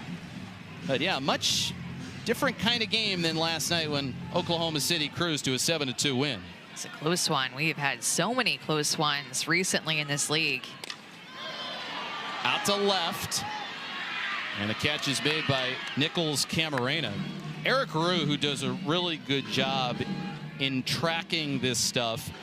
Coming into today, 14 of the previous 17 games in the AUSL were decided by 2 runs or less, and then 6 of those were 1-run games. So compelling, and I know that there is more to come after this game for the Talons Cascade game, and then we have a game every day until the 20th. So 5 more days of regular season action, and I have a feeling they're all going to be close like that, so you need to tune in. I know you will certainly be tuned in real time. You established last night that you're not a big DVR fan. I'm a live action fan. I got to watch it live. If not, I just have too much FOMO. I feel like I'm missing out. We were able to catch that win by Chicago earlier against the Carolina Blaze. Blaze out of playoff contention while Chicago punches their ticket. And for the Bandits, now it's about can they catch the Talons for that top spot. If you have the top spot, you do not have to play in that play-in game, which the 2 and 3 seeds will face off, and then right after that it's a best of 3 against the top seed. 2-2 here against Riley Boone. She's been on base twice, both time via single. Well, the playoffs and the finals will be in College Station, which is about 2 hours away from here, so close to where we are right now in Round Rock. And that will be a great atmosphere down in College Station for the AUSL. And I guarantee you, I mean, we just talked about it, all the close games that have been played so far, will not be surprised if that is the case come postseason time. Boone with a chopper to a second. Cheryl gets a good hop and picks up the out. And a lot of different things going on around the AUSL. We said the Bandits, they clinch a playoff spot. They knock Carolina out of playoff contention. Spark, though, in the conversation, going to need a little bit of help. Jalen Ford's pitching performance last night certainly was great. And then pay attention, Talons Cascade. Might be seeing those 2 teams in the playoffs. The playing game in the finals will be on ESPN and even having a game on ABC in the finals. That will be the first professional softball game on ABC in history that will be played. Can't wait for that. As it comes up and in, 2-0. Viewership has been up. We've seen so many markets really embrace their teams. This is the first year where teams have had a home market that they've gone to.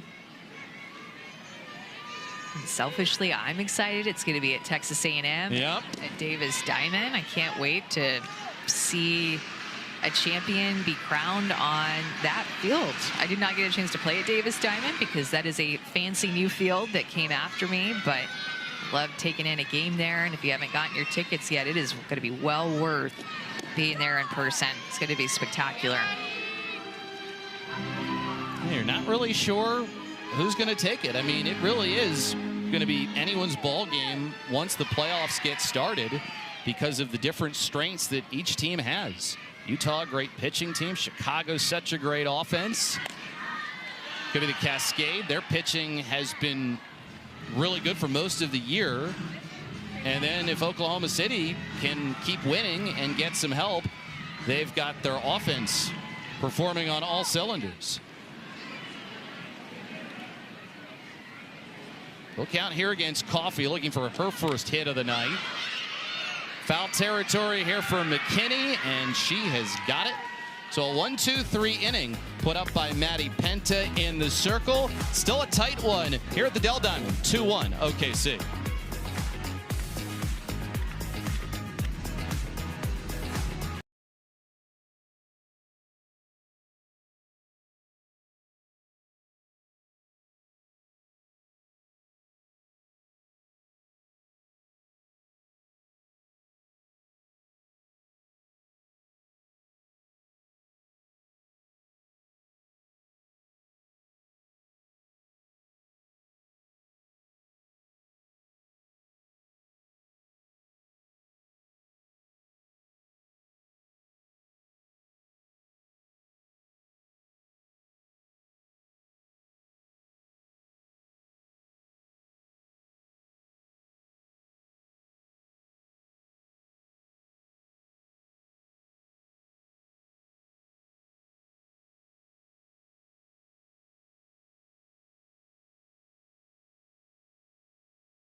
I'm 32, is one of the oldest in the league, so I'm really proud to say I'm feeling really good right now. For me, working out and going to the gym is like a release. So not only is it helping me athletically on the softball side and strength side to be able to perform, for me it's also just a nice little reset. Sierra Romero still got it. It helps me when I get to the softball field and I feel stronger and more prepared when I go to hit, when I go to throw, when I go to field, and I have way less fatigue and soreness. Working out is good for so many things, like my health, longevity in the game, longevity in life, and so working out is a great escape for me and something I really enjoy doing. And that's presented by LabCorp, the official consumer health testing partner of the AUSL. It's part of the reason why Sierra Romero has been able to play in the pro game for as long as she has. Good at taking care of her body. Backing up Rachel Garcia tonight. Romero playing at second in her final home game here at the Dell Diamond. But there are a couple of games left for the Texas Volts after this.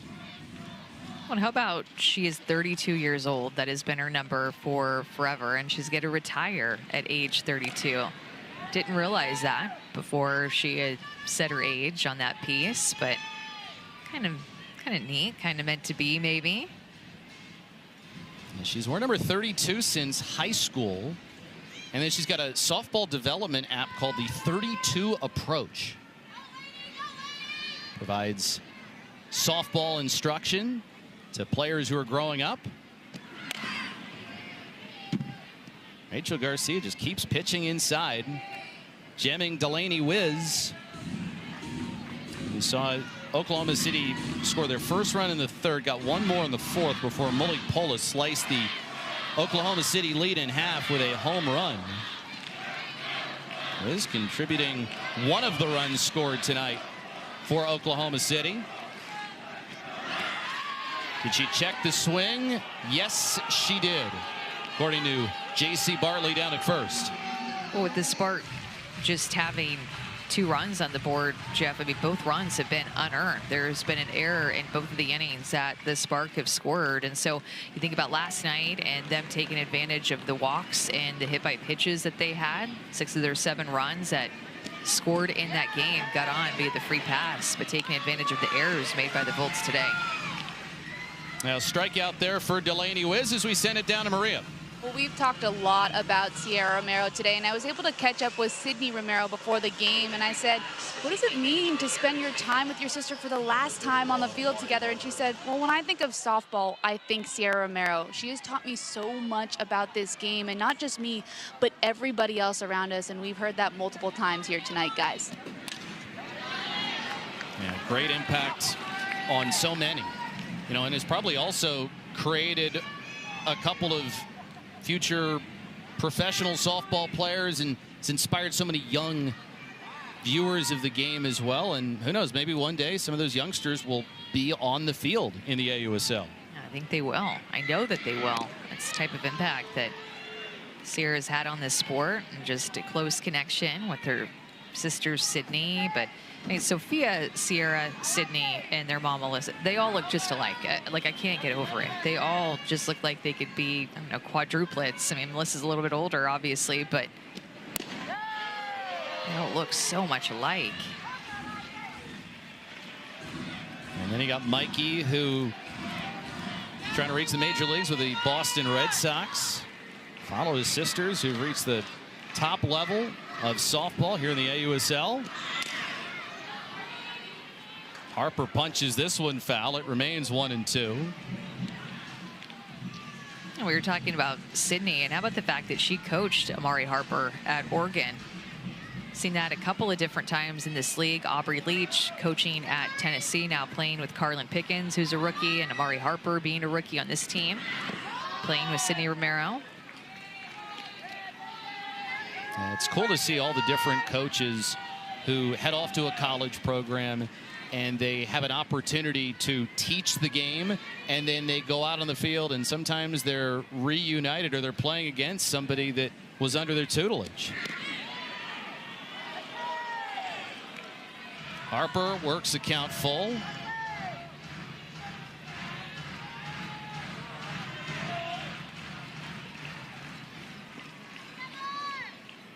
Cheryl's on deck.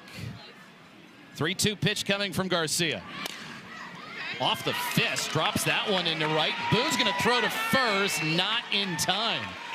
Now, she came up throwing. You knew that Riley Boone, the look in her eye, was going to try and nab Harper at first, but no such luck. Look at that little smile on her face. Again, Miss Chaos Coordinator herself, just doing it in a variety of different ways, charging hard on this ball, thinking that she was going to get Amari Harper, maybe not going hard down the line. Sometimes you'll see that play.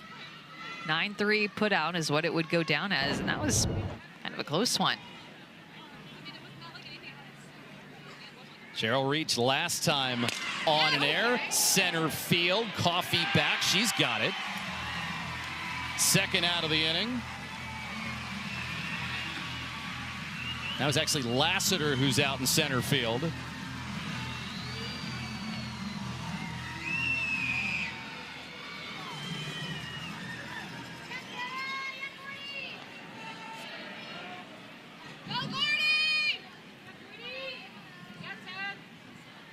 Two outs now, and here's Sarah Gordon.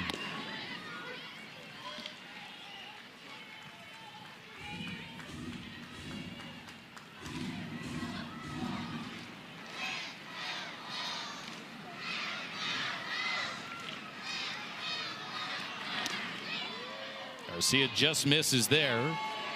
Counts even at 1-1.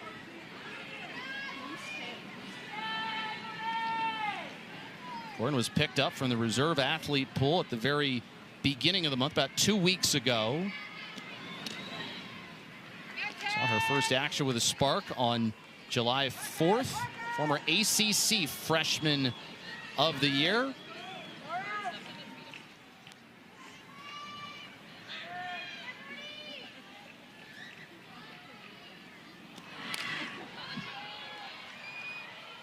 Two balls and 2 strikes. Gordon split her time between Louisville and time at the University of Georgia. Played 3 years for the Bulldogs. That young fan is locked in on their phone, or their parents' phone. Swing and a miss. Gordon goes fishing, and Garcia picks up her latest strikeout. That is strikeout number 9 for Rachel Garcia. She just had 8 the other day. She is piling up strikeouts here late in the season.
Welcome back to Round Rock, Texas, where the Spark have a 2-1 lead over the Bolts. And if you've been watching any AUSL this summer and you've seen Jackie Liss, you know that she doesn't really go too many places without at least talking about her puppy, Peanut.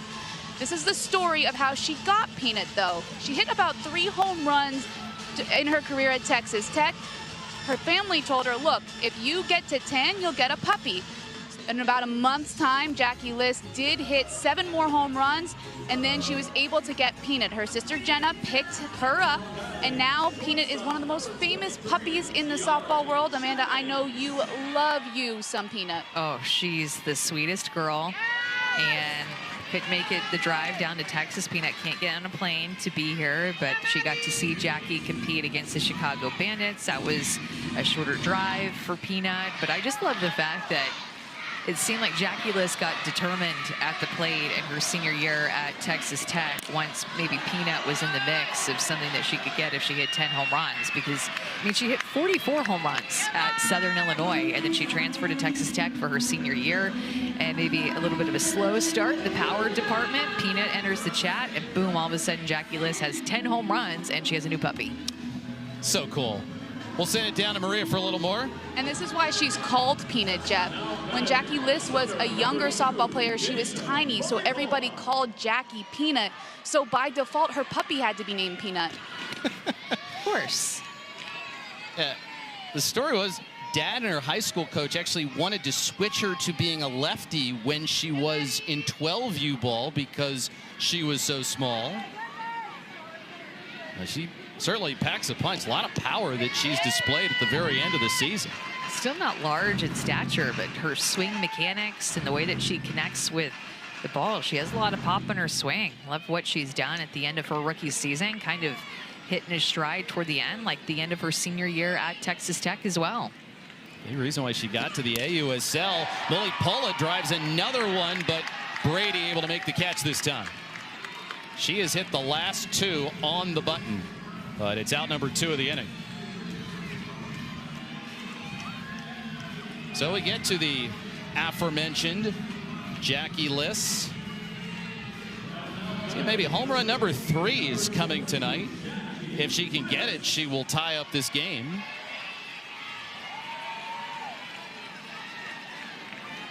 Homer in her last 2 games. A lot of great moments coming for Liss, and very much like Oklahoma City for the Texas Volts, that's how they get the majority of their runs, via the home run, with Texas and Chicago, the 2 teams that trail Oklahoma City. That's why this inning is so important for Maddie Penton. She's gotten a couple of quick outs. It went right at Tiare Jennings, went right at Deja Mulipola. 2 quick outs, the home run hitters that are in this Volts lineup. Now having to face Jackie Liss, who has been hitting with a lot of pop as well. So this is a big inning for Maddie Penton, trying to go the distance in this game, a 1-run game. Their season riding on needing to continue to put up wins. The 3rd straight complete game for the Spark. If they're able to get it done, it's the longest string of complete games since the Utah Talons had 4 straight complete games back in June. And I think these are the types of appearances they thought that they would get from veterans like Elena Vaughter, Jalen Ford, and Maddie Penta. Slow starts for them. All 3 of those pitchers came late to the season because of their playing career in the Japan Diamond League. There's Jalen Ford, who threw the complete game last night, the lefty.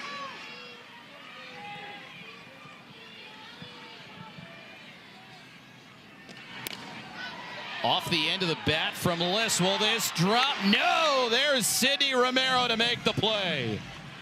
Long way to travel, but she's able to haul it in. In a close game like this play matters. Sydney Romero takes a drop step and expected Bubba Nichols-Camarena to be a little bit closer to her. Look, she looks down right here just to make sure, kind of an over-the-shoulder grab. Gosh, that was an important 3rd out as we head to the 7th.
The AUSL, it is sponsored by Mizuno. Tight game tonight here in Texas. A final home game of the year for the Texas Volts. A 2-1 game. The Spark have got the lead. Maddie Penta following up Jalen Ford's great performance yesterday. 6 innings, 1 earned run. Scattered only the 3 hits. Yeah, and those 3 hits, I mean, by far the best hit was the Mulipola home run. The hardest hit, the 2 other ones were just infield singles, if my memory serves me right? Yeah, and both by Riley Boone. So it's been Boone with 2 singles. Mulipola hits the home run. And outside of that, really no other damage done. But also give some credit to Penta for, she gave up the homer to Mulipola, then proceeded to walk Jackie Liss. But since then, she has set down 9 in a row.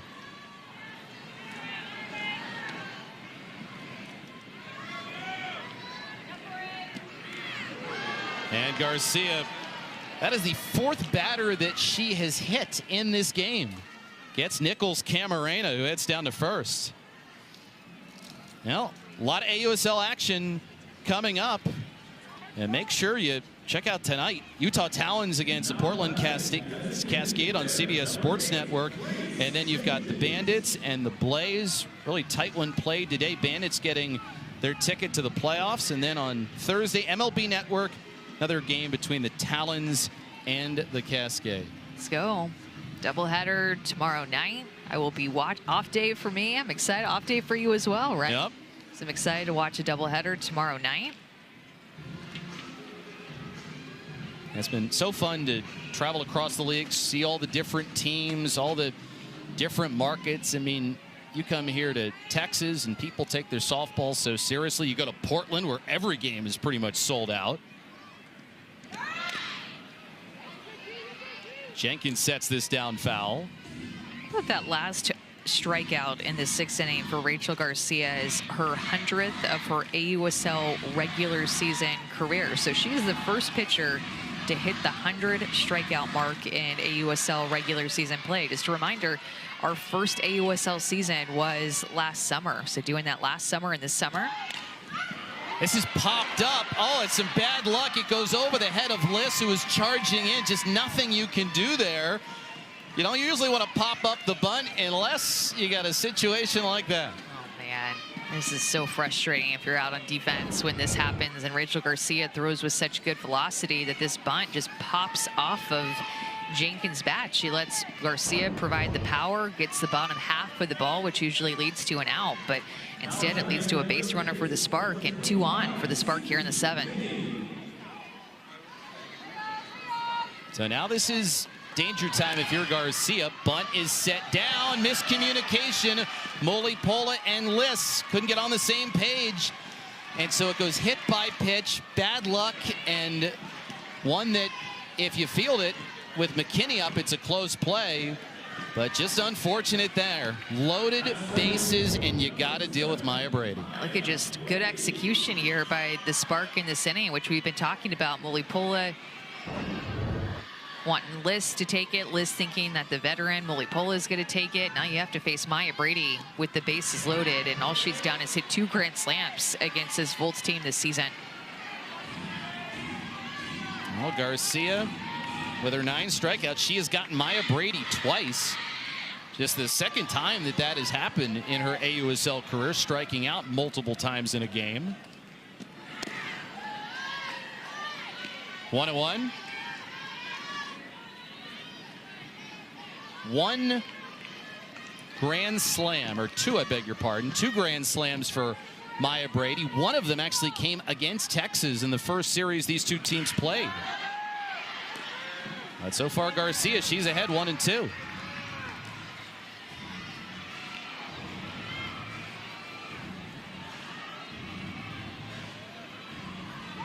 Brady would love to put it out of reach, or at the very least, create a little more breathing room for Penta.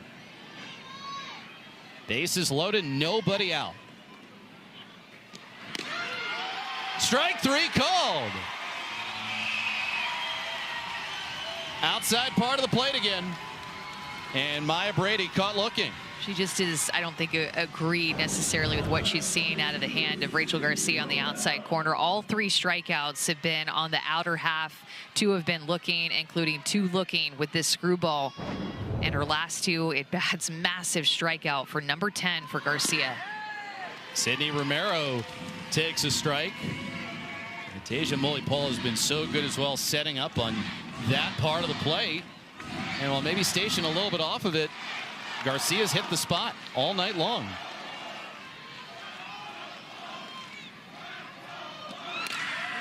Romero jammed, and it's 0-2. That's what I was talking about with Rachel Garcia. She just doesn't give in. Even with the bases loaded, she's still going to live on the edges, and sure, it might lead to some additional hit by pitches and walks, but she just has the stuff to be able to work out of jams because of her experience, her command off the edges of the plate. She rarely, when you look at the TrackMan and the strike zone to her left, I mean, she just rarely leaves anything out over the heart of the plate. That last swing by Sid Romero, all kinds of jammed up, but you're just not going to get a lot to hit out of the hand of Rachel Garcia, and one that you can easily get your barrel to. This be some serious pitching if she can find her way out of this. First 3 reaching in the inning to load up the bases. The 0-2 to Romero. And that gets off the glove of Mully-Paul. That's going to lead a run to come down and score. So 3-1 now. Another mistake, defensive mistake, that's going to lead to an error for the Spark. All 3 of their runs have not necessarily been earned with a hit with runners in scoring position, but a couple of errors, and now a wild pitch or a pass ball over the head of Tasia Mully-Paul. It's going to go down as an earned run, but it's a gift, the Spark, with that mistake. Mully-Paul is so good behind the plate. Not able to snare that one from Garcia. And there, Rachel Garcia misses outside. 2-2 to Sydney Romero. Has really stepped it up in the power department this year. 7 home runs, and there's a couple of the family, Melissa and Sophia. Here to watch both Sierra and Sydney compete against each other for one final time. I think they've moved spots. From the earlier spot when Maria was talking to them more in the stands. Now they're out in left field, sitting in a different area of the field, taking it in. Garcia with her 3-2. And Romero will see another one.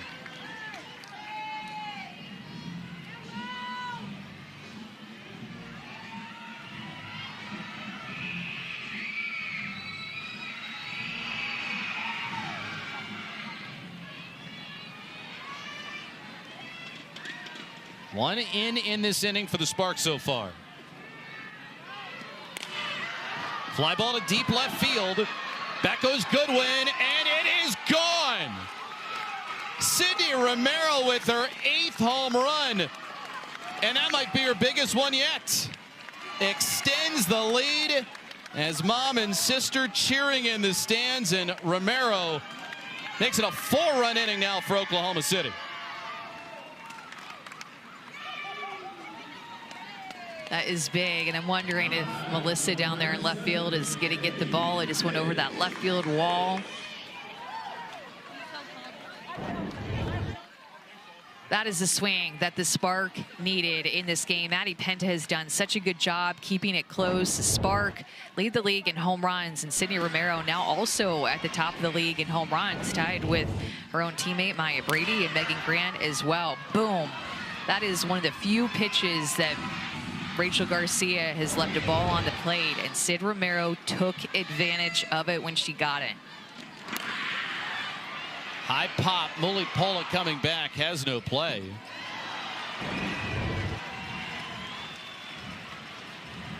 That is just so big. And I was thinking about even with Maya Brady up in the bases loaded, as Melissa and Sophia are just loving to see it, and got a great shot over the left field fence. But how big a home run would feel for the Sparks' confidence in this playoff hunt and for the rest of the games that they have. I really think that might be the biggest swing of the season for them.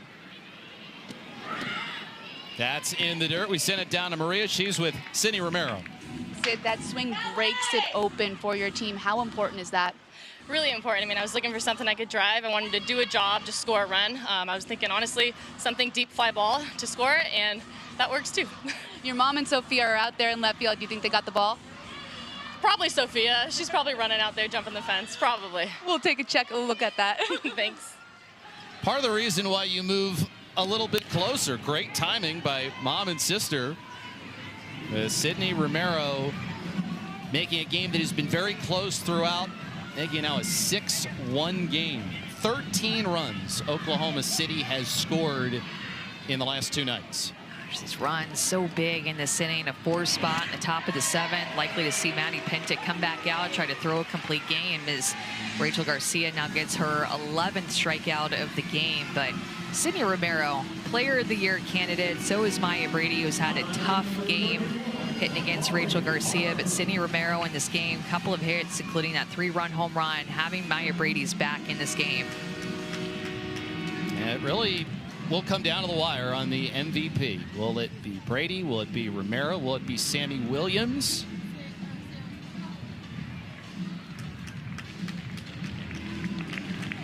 And a special moment for Sierra Romero. A chance to hug her teammates. And for one final time here in Texas, say so long.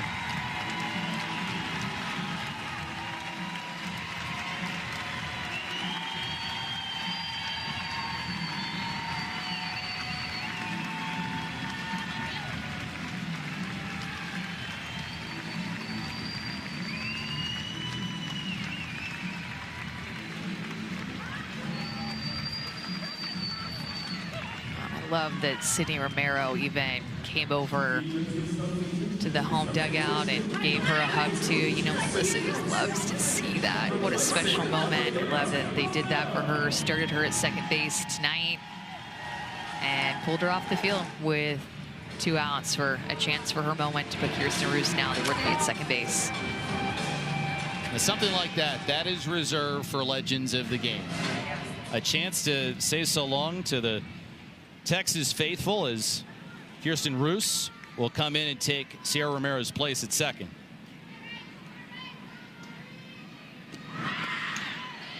There's a swing and a miss. A player that has had such a big impact at college level, at the pro level, and Sierra Romero setting things up for the AUSL players of today and tomorrow.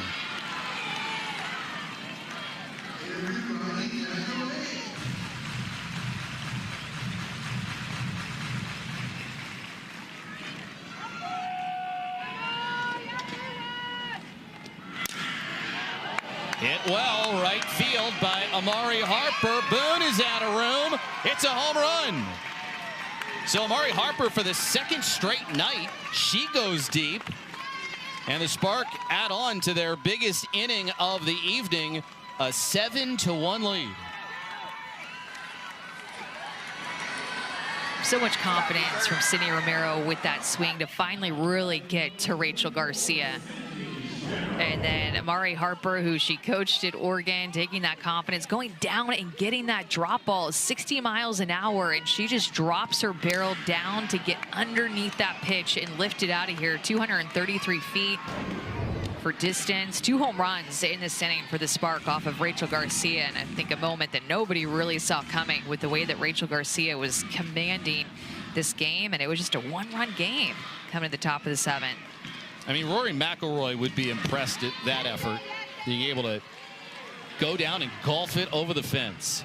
It is such a tough pitch to hit for the lefties too. What a swing. We've seen a couple of just incredible swings in this game. Yeah, and a couple of them came in this inning. Sydney Romero with a 3-run shot to really extend the lead for Oklahoma City. Amari Harper goes deep as well. 7-1 OKC.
Well, not long ago, this was a one-run game, but Oklahoma City sees their offense spark in the 7th inning. Couple of home runs, the biggest one by Sydney Romero, a 3-run shot. And performances like that, that's what the Spark need right now. They don't control their own destiny. They're eliminated with 3 losses or 3 Portland wins. And Amanda, as we were talking about in the break, it's an inning like that that could very well set your course for the rest of the regular season. Well, I really thought that it was Sydney Romero's swing that did it for me. And you could tell, though, that setting the tone for the rest of the season and giving them confidence, even with the Amari Harper home run, was just going to pile on top of it. Now, it's all going to be all about finishing in a strong way right here for Maddie Penta to continue to have these fantastic starts from their starting pitchers. I'd love to see her finish this one out, and I'm sure her coaching staff would too. And a chance to get to 500 if you get this win. Right now, Portland is in that 3rd and final playoff spot, but Oklahoma City has got some time. Amber Flores seeing if she can lead OKC in its first year in the AUSL to the playoffs. Garcia just singled there. And Amber Flores, incredible career at Oklahoma, has done such a great job in the junior college ranks. And has got some star power, too, in her lineup. 1-1. Sierra Romero, after she came off the field to a round of applause, allowed to have her moment in front of the home crowd. She comes back on a hit here. 2-1.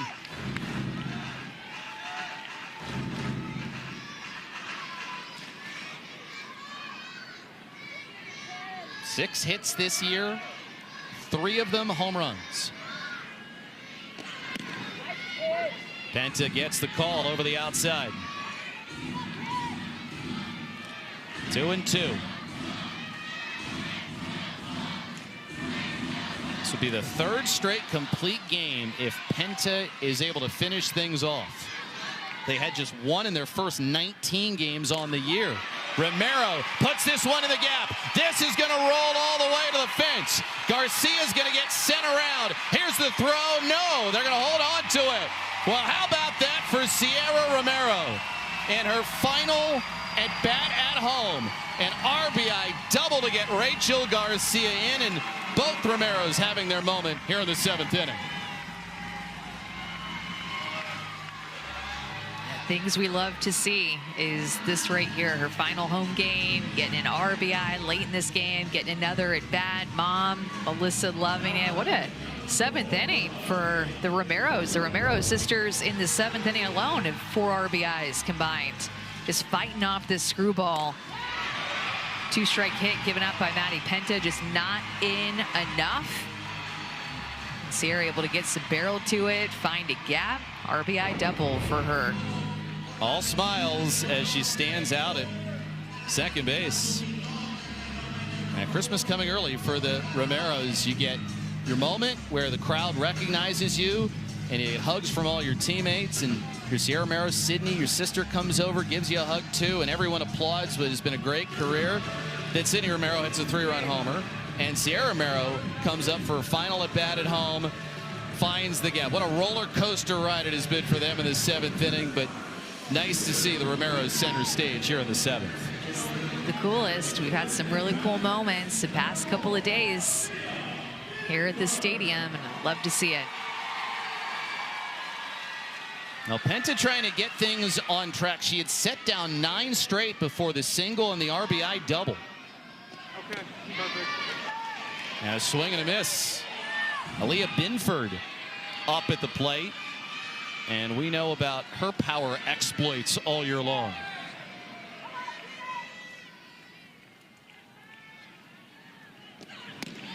Yeah, 0-2 the count.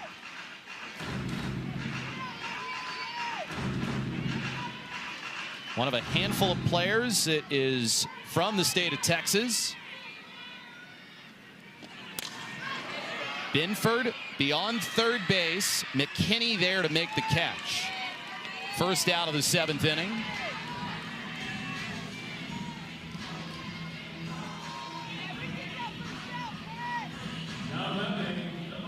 119 pitches for Penta. Her career high in pitches in a game in college.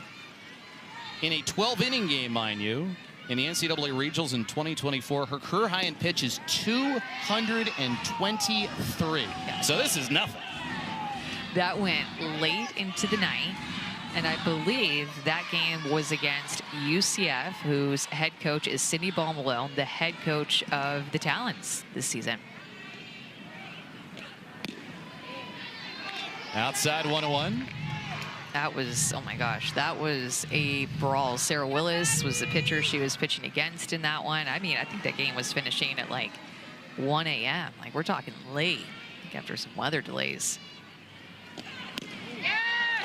There's a swing and a miss. 1-2. It's one of the things I just love about softball compared to baseball is how you have a pitcher who's going strong. Just keep him in there. Let him finish the game off. I love that too. A flare out to second, and Cheryl there to make the catch. I just think it's that ownership of the game that is so cool. Not just ownership of your start or going deep into the game. Sure, that's a part of our game too, but ownership of a complete game. No matter how many pitches you've thrown, you know that you have a chance every time once you start a game that you have the opportunity to finish it. No matter what type of game it is for you, you throw a few more pitches than normal. So it's on Riley Boone, tries to keep it going, sets it down, safe at first base. Romero gets up to third. 3-hit game for Riley Boone. He's doing it in all different types of ways. Just one of those hitters that is a pesky out. Oklahoma City is challenging the ruling of safe at first base. That play is under review. This will be the first review that we have seen all night. It was a very close play. You know that Riley Boone is not afraid to drop one down with 2 outs. Let's take a look. She's safe.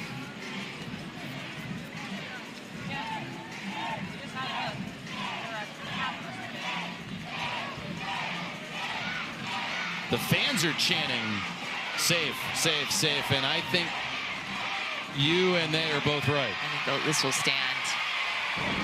These fans have stayed until the end, too.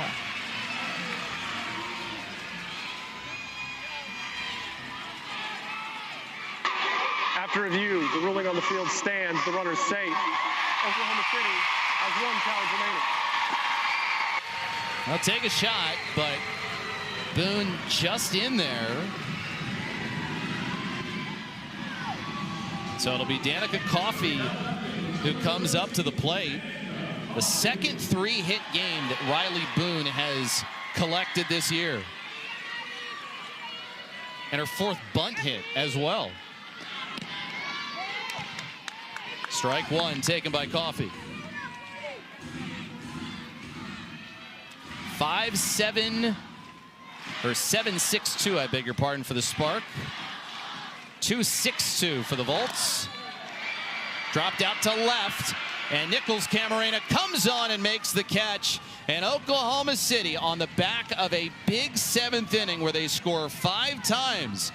And they see Maddie Penta go the distance. They claim a 2-game sweep. Now let's hold the phone for a second. I'm wondering if maybe we have catcher's interference here. Yeah, looks like it. So Danica Coffey's going to end up at first base. The ruling on the field is catcher's obstruction. That batter's awarded first base. There are still 2 outs.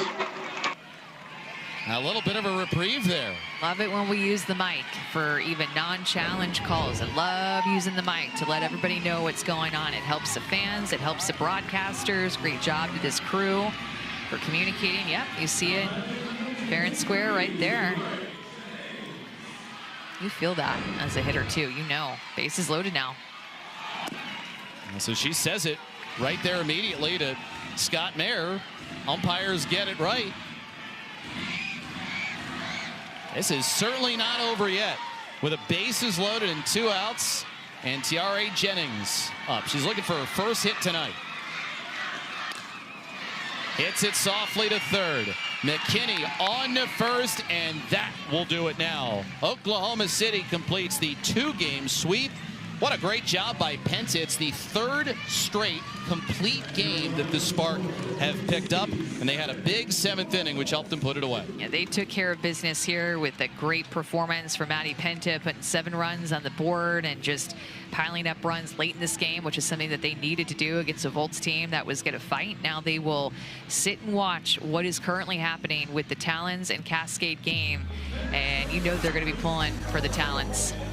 Yeah, it is a great performance by Oklahoma City, who keeps it rolling. For more AUSL right now, head over to CBS Sports Network to watch the Talons against the Cascade.